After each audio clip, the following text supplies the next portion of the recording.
called More Evil Than Good. Just came out last week. Right, Dr. Raja King. Right, Dr. King. And he doesn't, he really doesn't hold back. No, not at all.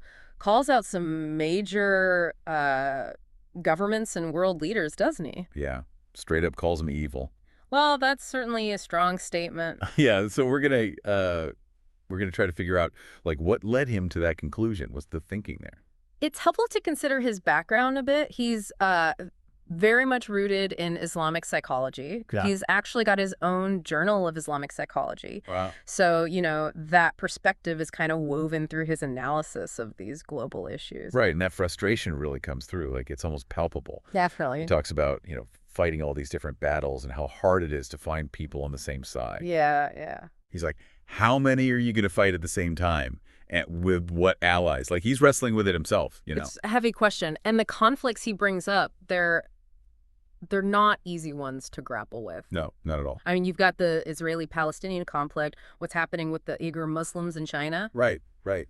And then he even names names like Joe Biden, Donald Trump, Keir Starmer, Oh, wow. Emmanuel Macron, George Galloway, all part of the systems he's critiquing. And the language he uses is, well, it's strong, to say the least. Definitely vivid. Palestinians getting slaughtered, Chinese concentration camps, he wants you to feel the urgency of it all. Right. It really highlights that feeling of helplessness, right? When you're up against these massive global issues. Yeah. And you're just one person. Like, how do you even begin to make a difference? But, it's also important to remember that these are incredibly complicated situations. There are a lot of different opinions and perspectives out there. Absolutely. There was this one line that really stuck with me. He says, when you choose greed, then you ruin everything for the rest of us. It made me think, like, how much of this conflict, all this global conflict, boils down to self-interest, to greed? It's a good question. It's a big statement to make, obviously, but Yeah.